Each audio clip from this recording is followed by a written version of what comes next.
Here with Dr. Meredith Braskie, who is an assistant professor in the Stevens Neuroimaging and Informatics Institute, as well as the director of the Masters in Neuroimaging and Informatics at USC.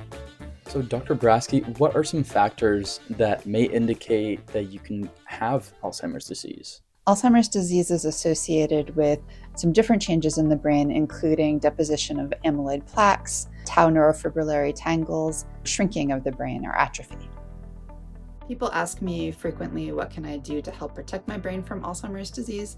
And really the things that you do to protect your body are the same things you do to protect your brain. So the things that nobody wants to think about, which is exercising, eating well, all of those things can help protect you from vascular changes that can increase the risk for Alzheimer's disease. A lot of studies are cross-sectional, where we look at different people at the same time point.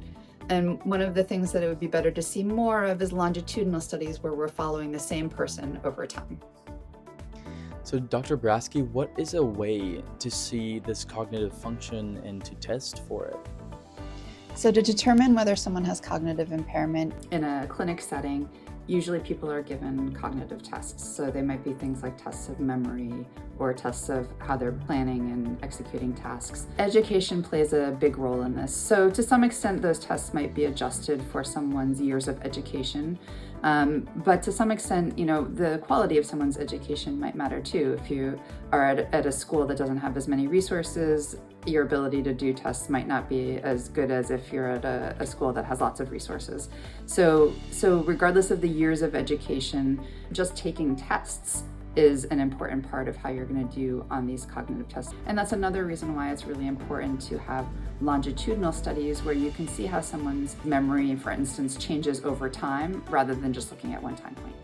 Some of your research focuses on diabetes and cortical thickness, which is brain structure, and this is tied to Alzheimer's. So my question is, how is this different across populations? What did you find in diabetes and Alzheimer's in this research? So we found that diabetes was associated with thinner cortex in the brains of older adults. And that was even after we controlled for things like what their income level was, how much education they had, what other factors they had that sometimes go along with diabetes, like being overweight or having high blood pressure. So we found that the effect was strongest in Hispanic participants, somewhat present in non-Hispanic white participants, and not present at all in the non-Hispanic Black participants. And that was even though the Black participants had levels of diabetes and blood sugar control that were intermediate to the other two groups. So we think that it's possible that diabetes just isn't affecting the Black participants' brains in the same way, but I think it's probably more likely that there are other factors that are associated with cortical thinning in that population that are adding variability to the relationship and making it harder to detect a relationship between diabetes and cortical thinning. We also found that most of the effect was driven by poor control over blood sugar rather than differences in blood insulin levels. And we found that some of the effects were even present in people who didn't even have diabetes, but just looking at how the blood sugar levels varied in those people. So the relationship was driven by HbA1c, which is average blood sugar over the past 2 to 3 months. So all of these places where you see blue are places where higher HbA1c was associated with thinner cortex. Exercise is one of the things that has consistently been found to help with Alzheimer's disease risk.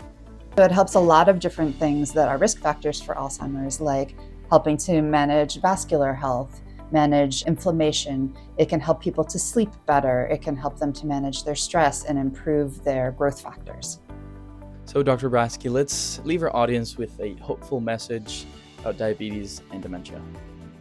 A hopeful message. I think a hopeful message is that to some extent, whether you get diabetes and how bad it gets is controllable. So doing things like exercising or eating well, keeping your weight under control, those are all things that you can do to help make it less likely that you'll get diabetes in the first place. And that helps to protect your brain.